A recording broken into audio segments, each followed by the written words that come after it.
A continuación, Noticiero Telesucesos. Clasificación A. Apto para todo público. Un noticiero pensado para usted porque se lo merece. Nos acercamos a la realidad desde diferentes perspectivas. Noticiero Telesucesos. Primera parte del Noticiero Telesucesos con las noticias más importantes del día.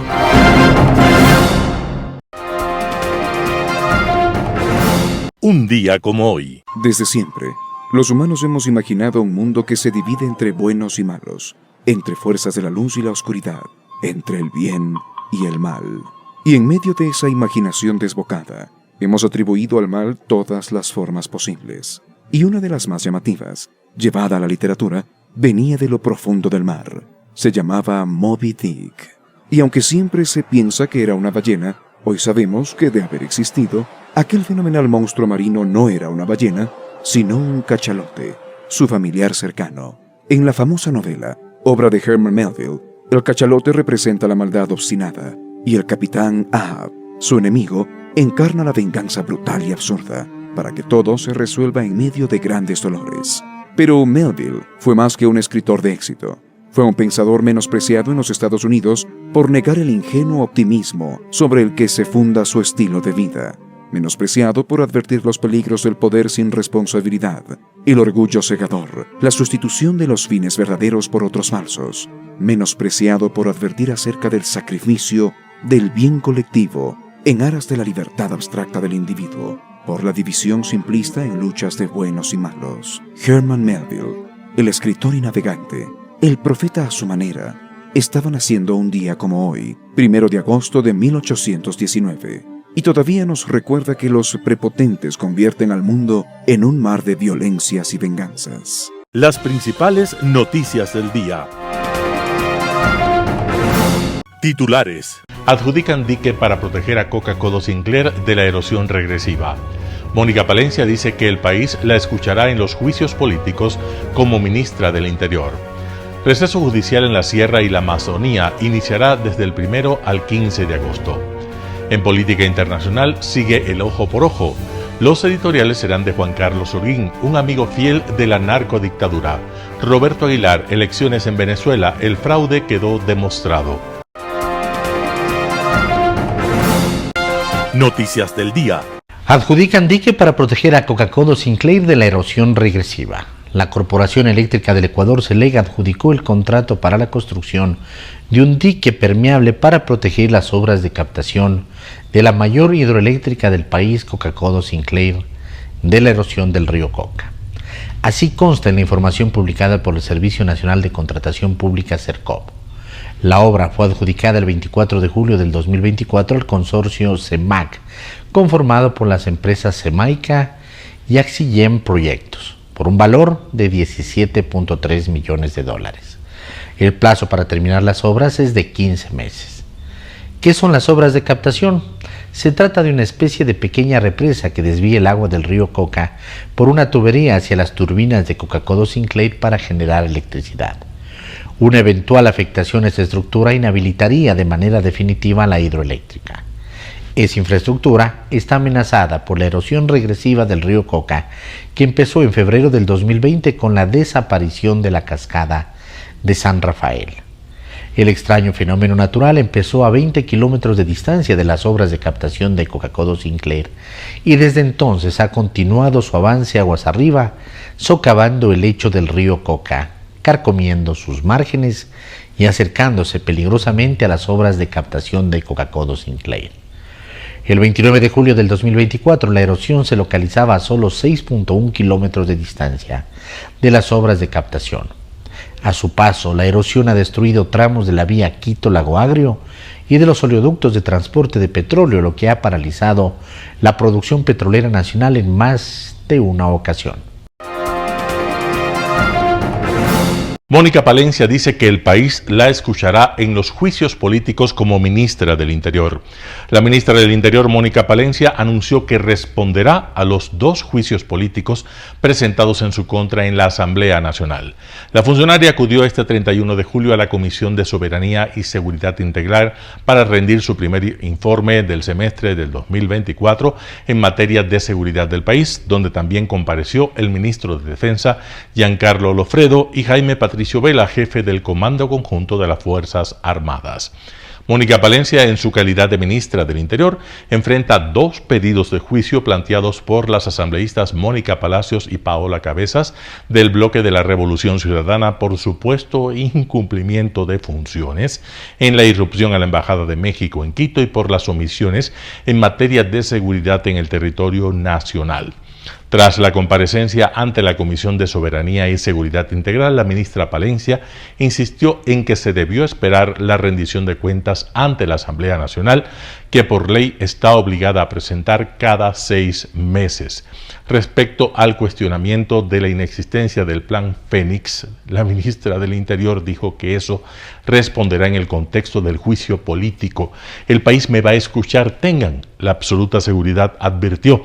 En torno a los homicidios, dijo que todos los datos son absolutamente transparentes, que todos los datos tienen soporte público y que en el periodo del 1 de enero al 30 de junio de 2024 ha existido una disminución históricamente significativa del 17% con respecto al mismo periodo del año anterior. Receso judicial en la Sierra y la Amazonía iniciará desde el 1 al 15 de agosto. Desde el 1 al 15 de agosto del 2024, los servidores jurisdiccionales entrarán a un periodo de receso en las regiones Sierra y Amazonía. El Consejo de la Judicatura informó que en este periodo se suspenderán los plazos y términos determinados dentro de los procesos judiciales en trámite con el objetivo de evitar vulneraciones a derechos y garantías. El receso rige para las siguientes materias: laboral, civil, contencioso administrativo, contencioso tributario e inquilinato. En este periodo atenderán las unidades judiciales y tribunales competentes en las siguientes materias: penal, adolescentes infractores, garantías penitenciarias, tránsito, violencia contra la mujer, familia y constitucional. En las unidades judiciales multicompetentes se dará trámite mediante ventanillas físicas a las gestiones relativas a las materias que no se acojan al receso para garantizar servicio de justicia ágil, eficiente y oportuno. Durante el receso, la Oficina de Gestión Judicial Electrónica estará disponible únicamente en las dependencias judiciales que no se acogen al receso. En este periodo, las 141 oficinas del Centro Nacional de Mediación de la Función Judicial mantendrán su atención regular. Entrevista del día. En Radio Sucesos estuvo Esteban Santos, abogado especialista en Derecho Internacional, para hablar acerca de la situación en Venezuela luego de sus elecciones presidenciales. Escuchemos lo que dijo. Hoy hay que decir las cosas por su nombre. Hoy hay que decir que lo que pasó fue un fraude monumental y que la gente está muriendo porque quiere salir a tener el derecho a poder vivir en una democracia. Y que existan políticos en el Ecuador, partidos políticos que quieran cambiar, dorar la píldora y decir, no, miren, veamos por otro lado, nos quieren cambiar a nuestros problemas, no regresemos a ver. Es problema de los venezolanos, por Dios santo. Se dijo en los 80s que el problema de la droga era de Colombia. En los 90s, no, esto es un problema de los mexicanos. Hoy ya nos explotó en la cara. El problema de la inseguridad y la crisis es de los venezolanos. Ya nos explotó en la cara, Verónica, recibir un influjo migratorio no controlado. ¿Tú crees que eso no va a volver a pasar? ¿Quién puede creer que eso no va a volver a pasar? Y entonces es un problema de todos y por eso concluyo esta primera parte al decirte que hoy más que nunca estamos en la obligación, a la luz de lo aberrante de las pruebas, que el propio Centro Carter, que fue el único centro, el observatorio real que estuvo ahí, ya salió y dijo que no se puede considerar como democrática lo que pasó ahí. La OEA el día de hoy tiene un rol protagónico, ojalá no solo en dar una carta diciendo condeno y repudio, sino acciones concretas de cómo va a ser la comunidad internacional para ayudar a esas personas que están luchando hoy por hoy con un tirano que no quiere salir del poder. Ahora, realmente, qué acciones se pueden tomar desde la comunidad internacional, Esteban? ¿O no hay nada efectivo que se puede hacer tomando en cuenta y tomando como referencia lo sucedido en recientes años en que muchos países ya desconocieron en su momento a Maduro como presidente desde las elecciones no reconocidas desde el 2018? Y bueno, ¿qué se podría realmente hacer desde lo internacional? Mira, esa es la pregunta del millón. En 2013 le robaron la elección a Capriles Radonsky. El mundo se indignó, se rompieron relaciones y no pasó nada. En 2015 se arrestó a Leopoldo López, porque era el único que podía unificar a un pueblo venezolano. El mundo se indignó, no aceptamos y no pasó más cosas. En 2018, como bien dices, no había ningún tipo de garantía como no lo hay el día de hoy. La oposición ni siquiera presentó un candidato, nos indignamos y no pasamos nada. Y entonces esto era un poco, como decía en una cadena internacional, saber que tu vecino le está pegando al niño y sabes que ese niño está en crisis, sabes que ese niño está desprotegido, entonces te indignas, entonces reclamas, entonces vociferas y no haces nada, entonces tú eres cómplice de esto. ¿Qué está pasando en este momento, Verónica, para que pueda darse un cambio real? Yo creo que tienen que convalidarse tres cosas. La primera que está pasando, que los venezolanos sean los que estén en la calle exigiendo un cambio. La segunda, que es la más complicada de todas, que unas fuerzas armadas que puedan estar del lado del pueblo.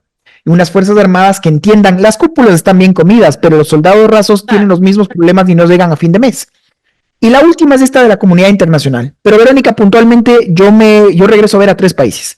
Al Brasil de Lula, al Colombia de Petro y sobre todo el México de Andrés Manuel López Obrador.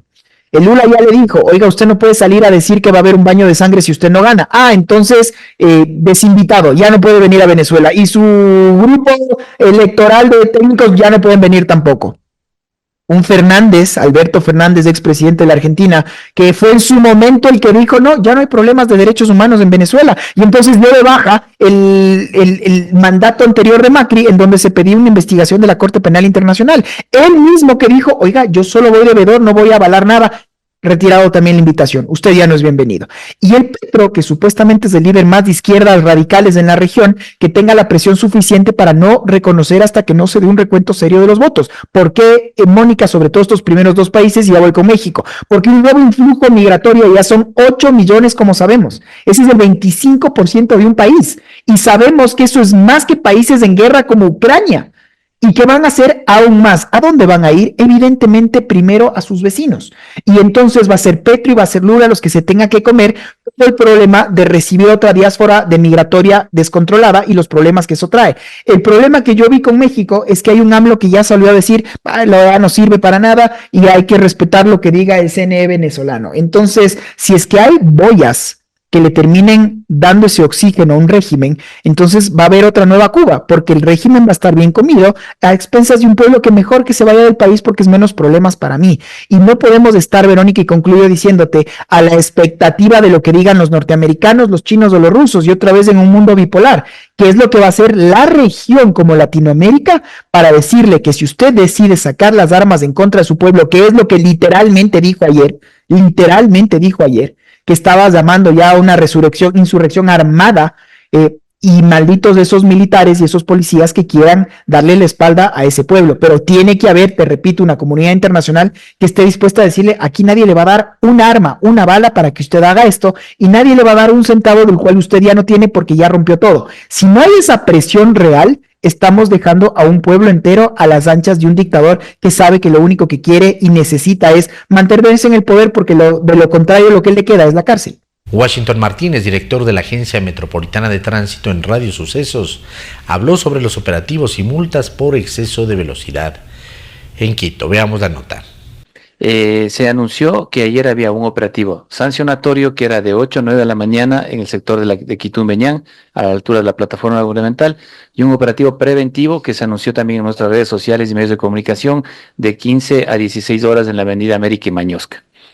Por lo general, en el operativo de la mañana tenemos que nosotros resaltar que haciendo en los operativos que hemos realizado durante 6 meses, hemos realizado desde febrero que me hice cargo de la Agencia Metropolitana, he venido insistiendo en el tema de velocidad en varios sectores. El 28 de junio se anunció ya de forma oficial que empezaba la socialización en los 4 sectores que cumplen con la señalización vertical, horizontal, que son la Condorian o toda la plataforma gubernamental del sur, la Avenida Mariscal Sucre. En este momento están en una inspección del personal de móvil, nosotros, para verificar la señalética. A la altura del Troje, acuérdense, tenemos el accidente, el más de mayor connotación, es desde la buseta escolar con el niño fallecido. A la altura de la Forestal, que obviamente ahí tenemos el accidente del tráiler con la motocicleta, recuerde que le absorbió y fue fatal ese accidente. Y por decirle, tantos accidentes en la curva de la Universidad Internacional, el más reciente, el del día lunes a las 6:35 de la mañana, que tuvimos 6 lesionados, y minutos más tarde, en la curva, más abajo de eso hay una curva cerrada hacia la derecha, que donde tuvimos un motociclista que por el exceso de velocidad perdió control del vehículo, sobrepasó el parter y se impactó con un vehículo que venía norte-sur. Todo eso hace que nosotros el día de ayer, luego de todo este proceso de socialización, hayamos empezado los operativos sancionatorios. Para nosotros, desde el punto de vista técnico, nosotros de 1 hora se puede controlar aproximadamente 100 vehículos. Antes de la socialización, 70 vehículos manejaban entre 50 y 60 kilómetros por hora, que es el rango moderado, y 30 vehículos manejaban sobre el rango moderado. Ayer, en la misma hora, en el mismo lugar, con el mismo personal, pero con la diferencia que ahora los operativos sancionatorios nos acompañaron muchos medios de comunicación. Nos acompañó Quito Honesto, y Quito Honesto está específicamente en el uso del radar, el cinemómetro, es decir, el funcionario que me preguntaba en redes sociales, ¿y quién es Quito Honesto? Quito Honesto equivaldría como a la Contraloría afuera. Es nuestro control interno dentro del municipio, y él acompaña a la gente que está en el proceso del control, es decir, el que usa el cinemómetro y controla los vehículos. Es decir, en el operativo preventivo controlamos 100 vehículos, 70 eran sancionados con multa y 30 podrían haber sido sancionados con prisión. ¿Cuánto iba el señor? 64. 64. ¿Hay alguna razón, alguna explicación? Hemos analizado porque por más planificación amplia que hemos realizado, hay que entender y aclarar un punto, porque dicen, o sea, le quieren satanizar o le quieren juzgar a la gente que estaba usando el equipo tecnológico. Usted está el control es a 1 kilómetro de donde yo estoy, el láser sale, o la onda electromagnética sale, y a 1 kilómetro, y usted a 1 kilómetro no puede ver si es mujer, si es hombre, si es extranjero. Sí, o sea, solo ve un vehículo que viene y ya se hace el control de velocidad. Obviamente, cuando usted, yo o cualquier persona sale de extranjero, el hecho de ser extranjero no tiene, nosotros tenemos que cumplir la ley. O sea, no es un... Sin embargo, dentro de esto, la planificación, nosotros habíamos visto planificado en caso de una persona que tenga una emergencia médica. Habíamos visto una persona embarazada. Habíamos visto una persona de tercera edad que sea ecuatoriana, porque muchas veces dentro de la audiencia se podía ver, de acuerdo a lo que dice el Código Orgánico Integral Penal, a una persona que tiene 65 años siempre le dan medidas sustitutivas. En este caso, el juez que tocó le aplicó lo que dice el artículo 300. Juez. Siempre va un juez. Eso no tiene que ver. Recuerde, Milton, como le dije ayer, nunca operativos tras de un árbol, nunca operativos sin la orden de servicio, nunca operativos sorpresas. Eso no existe, Milton. En Impacto Informativo, Antonio Acosta, presidente del directorio del Banco del Pichincha, habla sobre el sistema financiero y su responsabilidad social. Escuchemos lo que dijo. Pues, ante tu pregunta diría que la salud del sistema bancario es buena. Sin embargo, me preocupa de alguna manera la salud del sistema financiero en su conjunto. Y cuando digo sistema financiero en su conjunto, necesariamente tengo que incluir al segmento de las cooperativas, que hoy se ha convertido en un segmento significativo, importante, diría yo, dentro de lo que significa el conglomerado financiero del país. Las cooperativas representan ya cerca del 30% del tamaño del sistema financiero. Y algunas cooperativas deberían ser bancos. Y ya por su tamaño, 6 de las más de 200 cooperativas que están registradas en la Superintendencia Cooperativa, 6 de ellas tienen el tamaño suficiente para ser consideradas como bancos. Y diría que esas 6 grandes cooperativas son mayores, son más grandes que muchos de los bancos pequeños y medianos que están en el mercado ecuatoriano. Entonces, ya deberían ser tratadas en su totalidad como si fuesen bancos. Y aparte de esas 6 cooperativas, hay todavía 200 y más cooperativas que están catalogadas entre el segmento 1, segmento 2 y segmento 3. y han tenido mucho éxito en el proceso de captación y de colocación de recursos. Hay que reconocer ese éxito.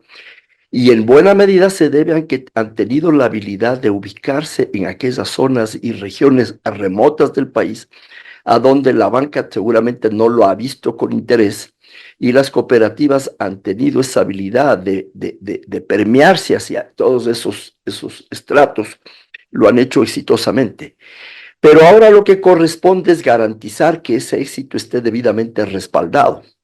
Y por ello nos preocupa, cuando digo me preocupa el tema de las cooperativas, es porque veo que la legislación que gobierna las cooperativas es una legislación aún muy laxa. Margarita Hernández, la superintendenta de Economía Popular y Solidaria, hace un gran esfuerzo por controlarlas, pero todavía falta mucho por hacer. Ella decía que en el quinquenio más de un centenar han tenido que ser liquidadas. Sí, así entiendo yo también. Ha liquidado a muchas y desgraciadamente va a tener que seguir liquidando a muchas más si es que no pone mano dura en el control del sector cooperativo. Hay muchas cooperativas cuya cartera vencida está creciendo de manera exponencial y desgraciadamente no vemos un nivel de reservas, de provisiones, como llamamos en el argot bancario, pero son reservas las que estamos obligados todos a constituir para precisamente poder enfrentar el no pago de la cartera por parte de muchos clientes que desgraciadamente se ven afectados por las circunstancias económicas que atraviesa el país. Entonces, cierro tu pregunta inicial diciendo, la salud del sistema bancario está bien. La salud del sistema financiero en general diría que está bien, pero eso no significa que debamos descuidar el nivel de controles y de protección que demandan obligadamente las cooperativas, porque si ya representan el 30% del sistema, un colapso en el sector cooperativo tranquilamente podría contaminar, aunque no fuese ese su interés, a todo el resto del sistema financiero. Ahí cabe la paradoja de que un estornudo en el sistema financiero, un estornudo prolongado podría causar una gripe en el sistema financiero. Todo el sistema, claro, una manzana que no está bien dentro de la canasta, que ya empieza a tener síntomas de putrefacción dentro de la canasta, podría afectar a toda la canasta. Pero son razones sistémicas los que han producido, por ejemplo, esta alta morosidad en la cartera del sistema de economía popular y solidaria. Bueno, la cartera del sector bancario también se ha deteriorado. Hay que reconocer que hay un deterioro en general de toda la cartera del sistema financiero ecuatoriano. Y eso, por supuesto, se debe a la situación económica que está atravesando el país. El Banco Central decía hace pocos días que estamos entrando en un proceso de recesión. Y yo creo eso. Si bien ya las autoridades han tenido que salir a advertir que la recesión fue cosa de que ocurrió hasta el semestre pasado y que en este semestre ya no va a haber, no alcanzo a entender por qué ese cambio, esa enmienda. Ojalá si fuese, todos estaríamos contentos, pero no vemos nada que nos permita avisorar una mejora sensible en la evolución de los indicadores económicos ecuatorianos. De hecho, hay una escasez en los recursos y prueba de ello es que los bancos y las cooperativas hemos venido subiendo la tasa de interés que captamos. ¿Y por qué hemos subido la tasa de interés para captar ahorros del público? Es porque no hay muchos recursos y entonces a través de subir la tasa queremos jalarnos, por no decir robarnos algo de los recursos que están depositados en el banco o en la cooperativa de la esquina. Entonces se inicia esta guerra que puede ser perversa, en donde todos suben la tasa de interés para tratar de captar mayor volumen de depósitos del público. Por el bajo nivel justamente. Porque hay un bajo nivel de liquidez. La liquidez está de alguna manera retenida. Que acarrea cierta contracción del crédito. Y acarrea contracción del crédito. Y al acarrear contracción del crédito y al evidentemente verse cerradas las líneas normales de financiamiento, pues genera todo un círculo absolutamente perverso, estimado Edgar, porque entonces los proveedores no tienen los recursos necesarios y eso afecta después a los consumidores y se genera toda esta cadena que termina finalmente en una interrupción en el sistema de pagos. Consecuentemente, la cartera empieza a dañarse, empieza a complicarse, crece la morosidad en el sistema financiero y eso lleva a que las entidades empiecen a buscar mecanismos de alivio, mecanismos de reestructuración. Obvio, hay que hacerlo. Ya hemos tenido muchas experiencias durante estos largos años de la necesidad de hacerlo, pero lo que es importante lograr es que la economía en su conjunto encuentre nuevamente mecanismos para estabilizar su normal desarrollo. Y eso es lo que todavía no está claro. Un panorama de noticias para su estatura intelectual.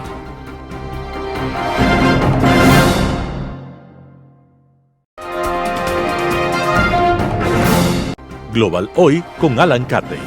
Sigue el ojo por ojo.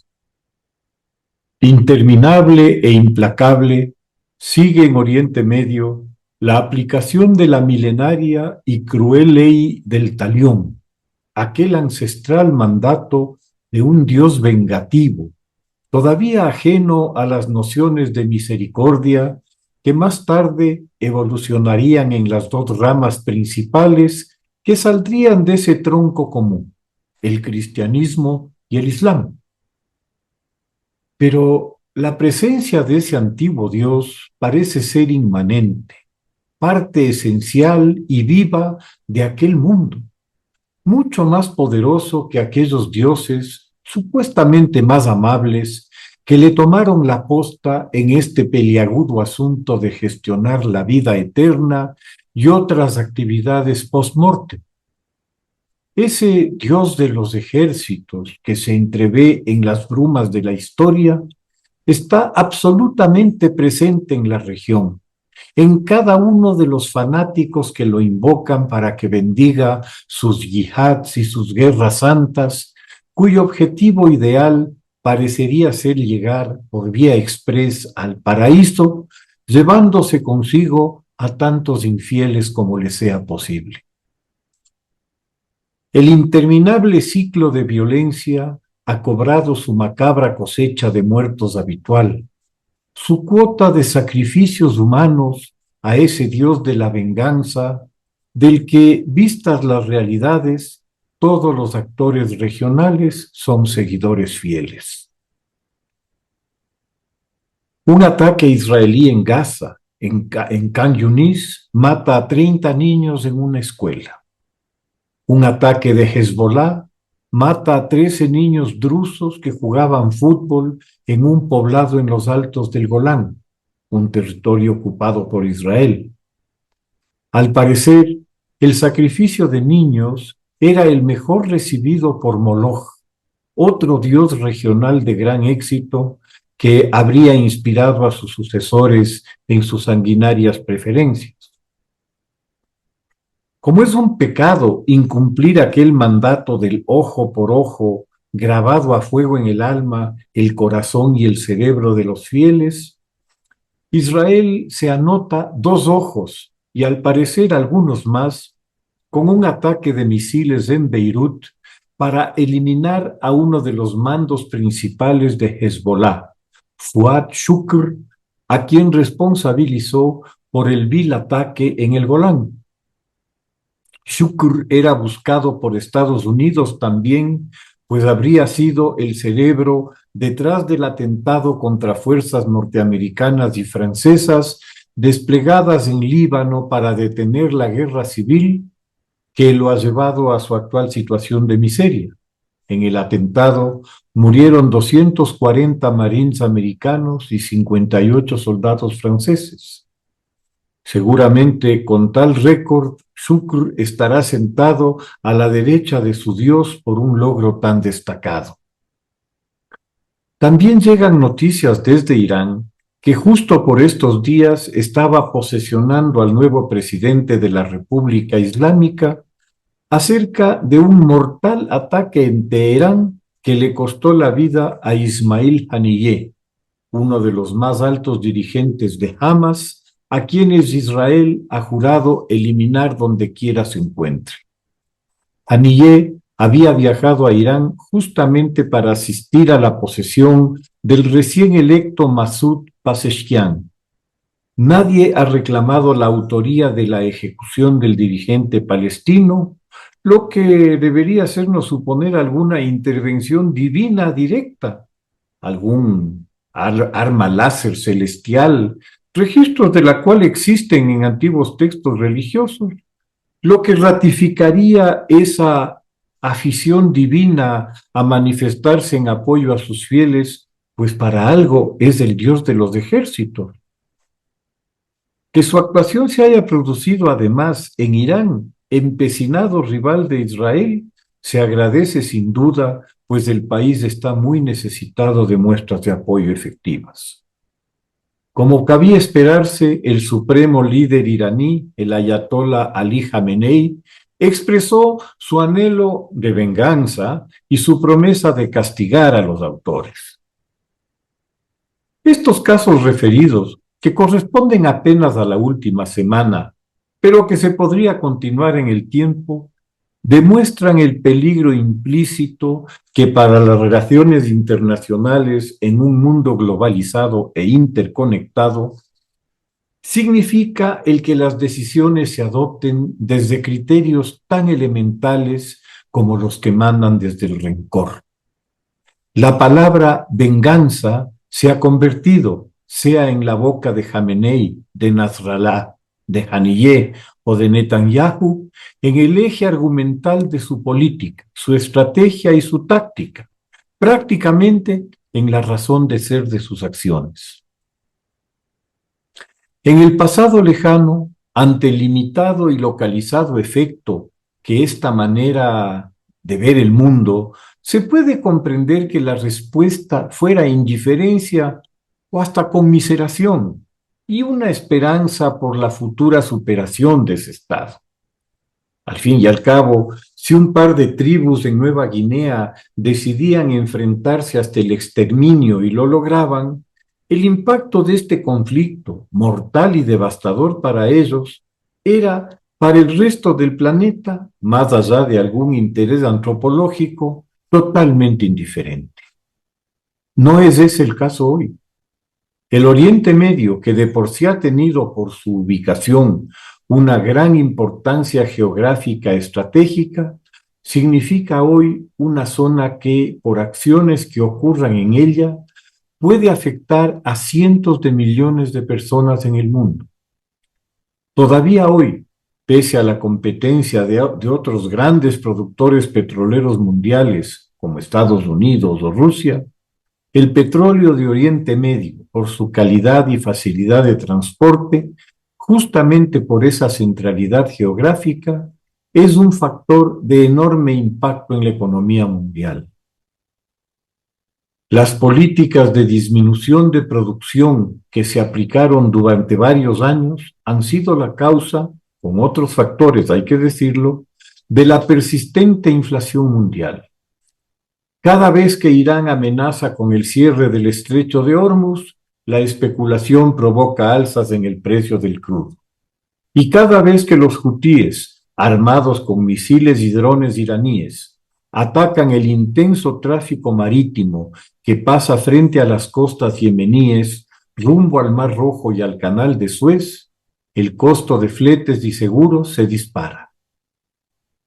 Es alarmante constatar cuán vulnerable es el mundo a las acciones de fundamentalistas que aún continúan bebiendo de unas fuentes envenenadas, de unas aguas estancadas con unos efectos tóxicos. No debe sorprender que justamente ahí, en Oriente Medio, estén muy vigentes las dos teocracias que existen hoy en el mundo, la sunita en Arabia Saudita y la chiita en Irán.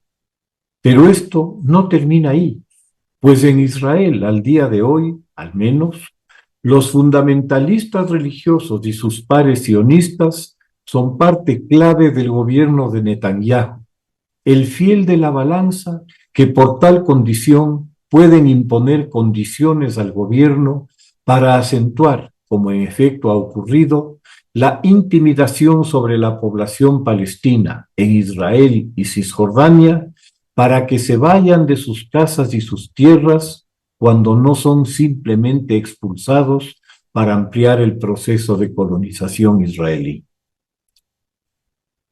La naturaleza del fanatismo es la necesidad de antagonizar, de enfrentar a quienes no se someten, y esa naturaleza se ha convertido en el motor de los conflictos regionales, con los chiitas iraníes a la greña con los sunitas y ambos enfrentados a los sionistas y judíos ortodoxos, ultraortodoxos, en un permanente cumplimiento de esa antigua ley que los une, la del ojo por ojo, que los ha dejado a todos ciegos y dando palos de ciego.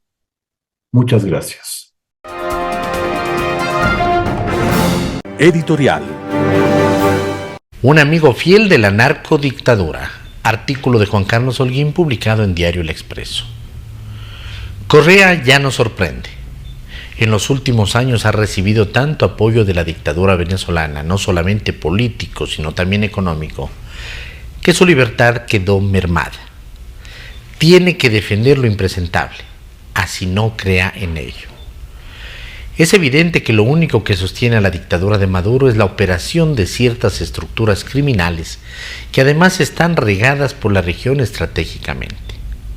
Ante la clara derrota electoral de la dictadura el pasado día domingo, se consumó un evidente fraude legitimado con los únicos que podían justificarlo, los miembros del Grupo de Puebla. Esto tampoco sorprende. La mayoría de sus miembros están vinculados a problemas judiciales en sus países de origen o a grupos que operan dentro de las estructuras criminales. Varios de ellos viven de las arcas de distintos estados, pero no solo de los suyos propios, sino que ahora como grupo regional consiguen fondos en distintos países para consultorías, proyectos culturales o para fundaciones que supuestamente asesoran a aquellos gobiernos. Son parásitos de una galaxia rosa. El apoyo de Correa a Maduro es impresentable. Sin ser parte del socialismo del siglo XXI ya lo era. Apoyar a una persona limitada intelectualmente como Maduro le debe costar mucho.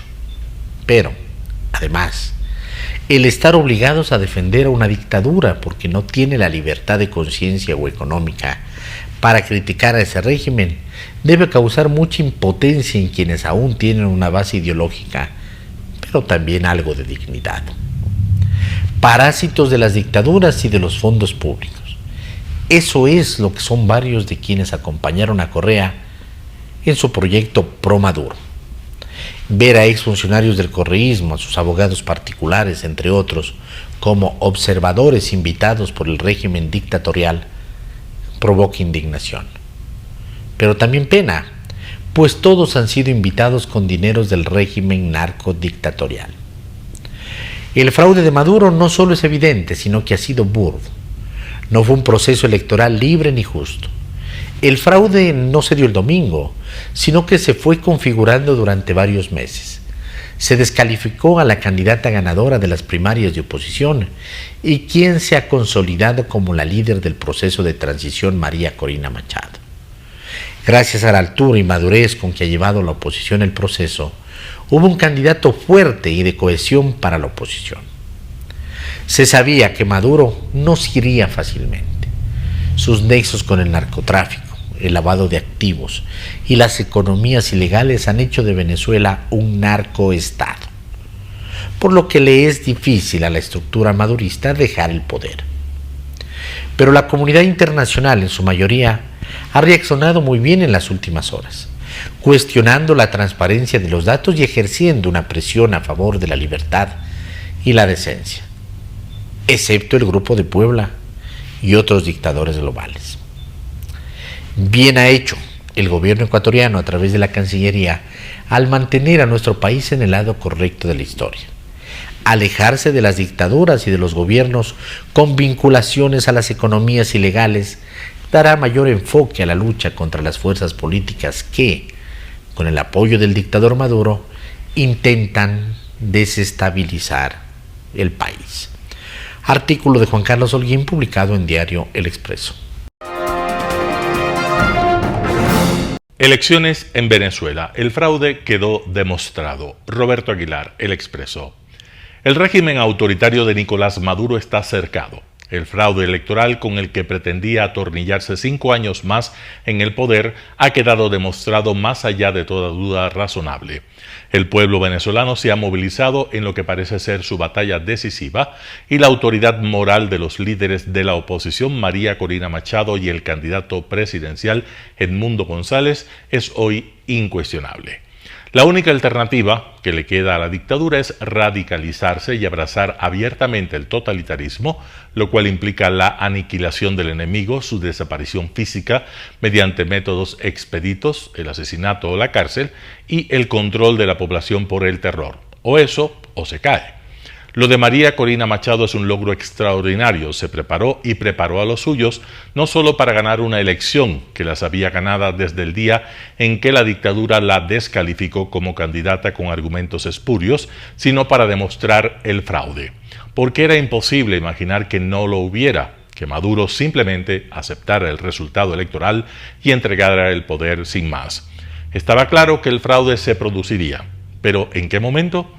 No en las mesas de votación, sino en una etapa más avanzada del proceso, cuando las actas son transmitidas al centro de cómputo del embustero Consejo Nacional Electoral, que hace con ellas lo que le da la gana.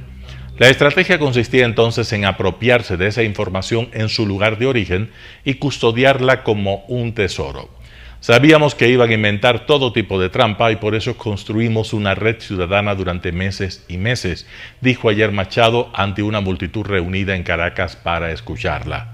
Fue un despliegue ejemplar de organización, disciplina y compromiso ciudadano lo que permitió a María Corina Machado alzarse con, hasta ayer al mediodía, el 84% de las actas, practicar el escrutinio que el Consejo Nacional Electoral omitió y subir toda esa información a Internet para que la pueda comprobar el mundo entero. Si la noche del domingo, después de celebrar su fraudulenta victoria, Nicolás Maduro durmió como un niño recién nacido, así dijo al empezar el discurso de su prematura ceremonia de investidura que tuvo lugar el lunes a primeras horas de la tarde, Machado y su equipo no durmieron, estaban contando votos.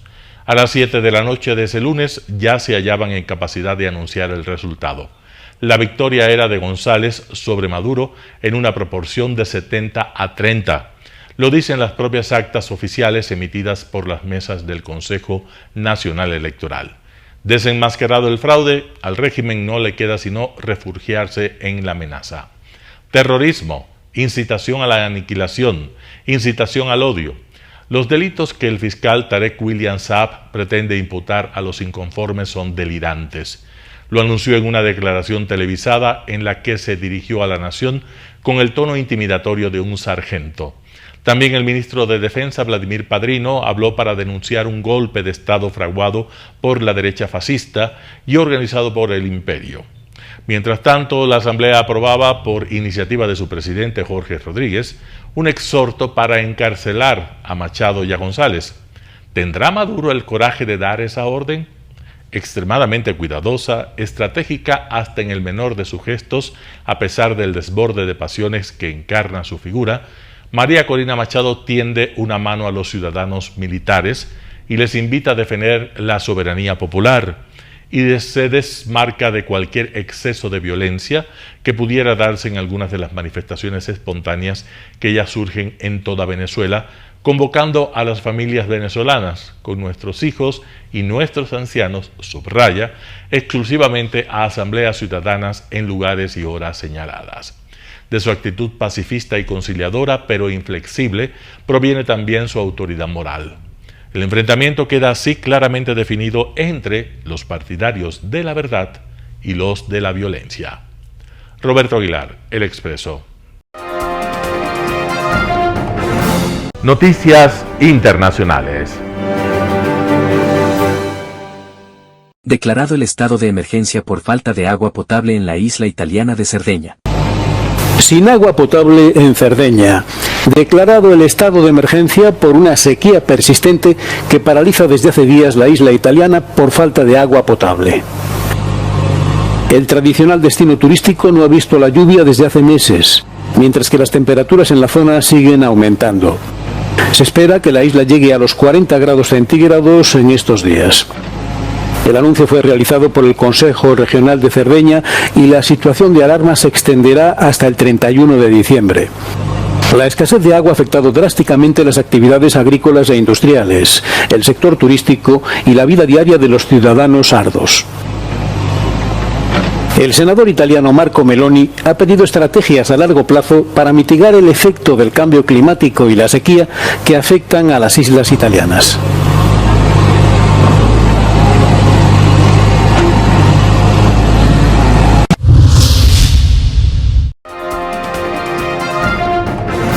Oposición venezolana se mantiene en las calles denunciando fraude electoral. Como venezolanos nos quieren matar porque solamente estamos protestando con la verdad. Al grito de no al fraude, ciudadanos han derribado monumentos al fallecido presidente Hugo Chávez en el interior del país, en rechazo a la proclamación del presidente Nicolás Maduro para un tercer periodo. ¿Hasta cuándo, hermano? Por nuestros hijos, por nuestros nietos, por todo hay que salir. La líder opositora María Corina Machado y el aspirante presidencial Edmundo González se unieron a cientos de ciudadanos en una movilización en Caracas. No caigamos en las provocaciones que ellos ponen. Ellos lo que quieren es enfrentarnos entre venezolanos. Déjenme comenzar por decirles que esta concentración huele a triunfo. Horas antes de la manifestación fue arrestado el opositor Freddy Superlano. ¡Suéltalo! ¡Suéltalo! Tenemos hasta este momento 749 detenidos, de los cuales todos han sido pasados a las órdenes del Ministerio Público para ser presentados en los tribunales correspondientes. Mientras la Fuerza Armada se comprometió a defender a Maduro. Estamos en presencia, sencillamente así lo digo, de un golpe de Estado.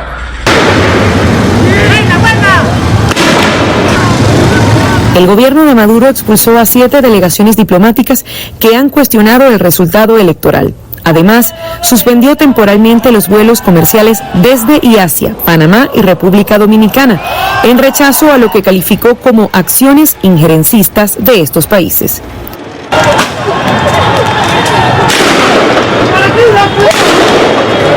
Adriana Núñez Rabascal, Voz de América, Caracas.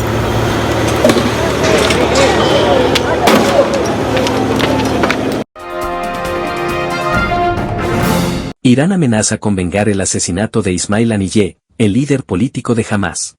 La Guardia Revolucionaria Islámica de Irán advierte que el asesinato en un ataque aéreo del líder del brazo político de Hamás, Ismail Haniyeh, será castigado.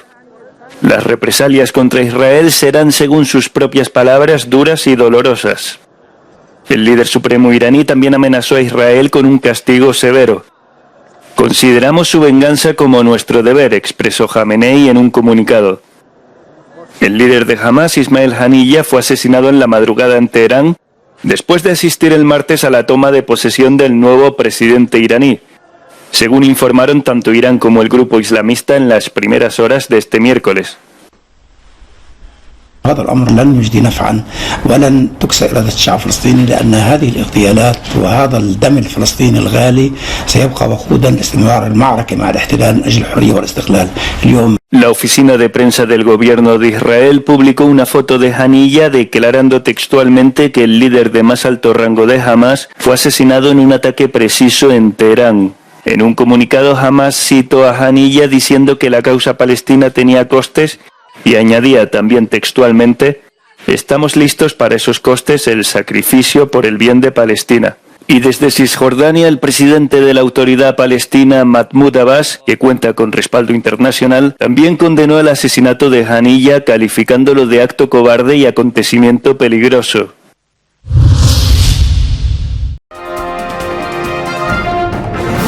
Rusia lanza el mayor ataque con drones sobre Kiev desde el comienzo de la invasión. Rusia ha lanzado a primera hora de este miércoles uno de los mayores ataques con drones de toda la guerra. Los blancos han sido Kiev y el resto de la región, según ha confirmado la administración militar de la capital ucraniana. La defensa ucraniana derribó sobre el espacio aéreo de la capital más de 40 drones rusos. Mientras, el presidente ucraniano, Volodymyr Zelensky, en visita a un hospital de veteranos en la región de Rivne, mantiene planes para intentar involucrar a Rusia en la segunda cumbre de paz tras la de junio en Suiza. Firmemente, este verano las tropas rusas han estado avanzando a través de las defensas de Ucrania, que se ven superadas en armamento y con pocos soldados. Las fuerzas de Moscú han tomado 2 aldeas en la línea del frente ucraniano de Donetsk. El ejército ruso continúa con su ofensiva contra la ciudad estratégica de Chasiv Yar, cerca de Bakhmut, también en Donetsk.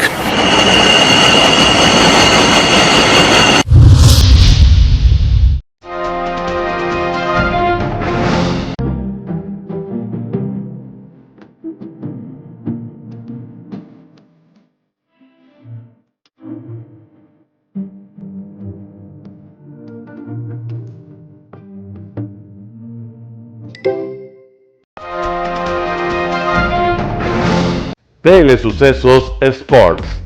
Deportes, deportes, deportes. Todas las tardes, 4 horas de lunes a miércoles, de 14 a 17 horas. Los jueves y viernes, 6 horas, de 12 a 20 horas. Desde Arena Telesucesos. Transmisiones en vivo, siempre Ecuavoley. Y luego, deportes para recordar. Todas las tardes, deportes en Telesucesos Sports, bajo la dirección del arquitecto David López. La visión objetiva de quien vive el deporte. Sucesos deportivos, visión de un equipo de opinión joven de comunicadores. Telesucesos, llegamos con nuestra señal a los sectores populares de nuestra ciudad. Quienes no tienen televisión por suscripción atenderán nuestra señal sin costo en Canal 29 UHF Telesucesos. Siempre ecuatorianos, resaltamos nuestra identidad. El básquet, esgrima, tenis de mesa, taekwondo, box y muchos deportes más en Telesucesos Sport, sin costo desde la comodidad de su hogar en Telesucesos Canal 29. Arena Telesucesos es una importante y funcional edificación cubierta dispuesta para la práctica y desarrollo de eventos del Ecuavoley. La transmisión de Telesucesos se podrá sintonizar además a través de Claro TV Canal 43, TV Cable Canal 73 y en redes sociales Facebook Live Telesucesos Quito y YouTube Telesucesos HD. Si deseas asistir a los encuentros en vivo de Ecuavoley, comunícate con nosotros a los números de teléfono 2021-224 o al 0989-973-725. Ven con tu familia y amigos a vivir la emoción del Ecuavoley. Emoción sin límites los días jueves y viernes desde la comodidad de su hogar. Resaltamos nuestra identidad como ecuatorianos iniciando transmisiones en Telesucesos del Ecuavoley, que representa, luego del fútbol, el deporte más popular de nuestro país y el que practican los ecuatorianos residentes en muchos países del mundo. Nuestra señal será transmitida en directo por televisión abierta en la ciudad de Quito y a través de las redes sociales a todo el país, así que llegará a Estados Unidos, España e Italia, creando a través del Ecuavoley un nexo fraterno entre ecuatorianos y entre los inmigrantes de nuestro país. Anuncie en Telesucesos Sport y llegue con nosotros a lo más importante del deporte popular. Telesucesos, con sus transmisiones, jerarquizará esta práctica deportiva, convocando importantes competencias de Ecuavoley dentro y fuera del Ecuador. Llegando con deportes no atendidos por los medios de comunicación que han concentrado su acción en el fútbol. El tenis, box, golf, racquetball llegarán a su pantalla de televisión en tiempo real a través de Canal 29 UHF, competencias que podrán ser atendidas a través de Facebook, YouTube y vivir los encuentros deportivos en directo y en tiempo real. Esté atento a nuestros horarios especiales de transmisión los fines de semana y feriados. Usted y su familia disfrutarán desde la comodidad de su hogar de las emociones del Ecuavoley, deporte tan nuestro. Somos inéditos y para ello disponemos de un escenario cubierto propio, Arena Telesucesos, desde donde transmitimos nuestros encuentros masculinos y femeninos de este deporte. Simple y gratuito. Llama a nuestros números de contacto 2021-224 o al 0989-973-725 y regístrate como invitado especial para nuestros eventos en vivo. Arena Telesucesos, el escenario cubierto para la práctica del deporte 100% ecuatoriano, el Ecuavóley. Telesucesos es un canal de televisión que incorpora a su programación manifestaciones culturales y deportivas que marcan la identidad de nuestro país. Consideramos que el Ecuavóley es una manifestación deportiva con partida de nacimiento popular y nombre propio ecuatoriano. Arena Telesucesos, funcional espacio cubierto para la práctica y desarrollo del deporte. Arena Telesucesos, el escenario para campeones. Arena Telesucesos atiende deportes de su preferencia: básquetbol, tenis de mesa, esgrima, taekwondo, fútbol sala, box, halterofilia. ¿Cómo llegar? Nuestras instalaciones se encuentran en el norte de la ciudad, en un sector de gran crecimiento y desarrollo urbano al que se accede a través de la vía E35, más conocida como la Avenida Panamericana Norte. Desde el centro comercial El Portal, a 2 kilómetros a la derecha, se encuentra la calle García Moreno, antiguo camino a Llano Grande, una arteria en la que se desarrollan dinámicos comercios. Junto al centro comercial Ciudad Alegría, a 100 metros, hemos llegado a nuestras instalaciones, Arena Telesucesos, la cancha del Ecuavóley. Por fin tiene usted un espacio de difusión de su deporte preferido. Telesucesos, el canal de televisión siempre inédito. El noticiero Telesucesos es retransmitido de lunes a viernes a las 7 horas por Radio Planeta Sur 106.1 FM de la ciudad de Loja. Noticiero Telesucesos. Las opiniones vertidas en este espacio por la producción y dirección del programa son de exclusiva responsabilidad de sus autores y de quienes intervienen en ellos.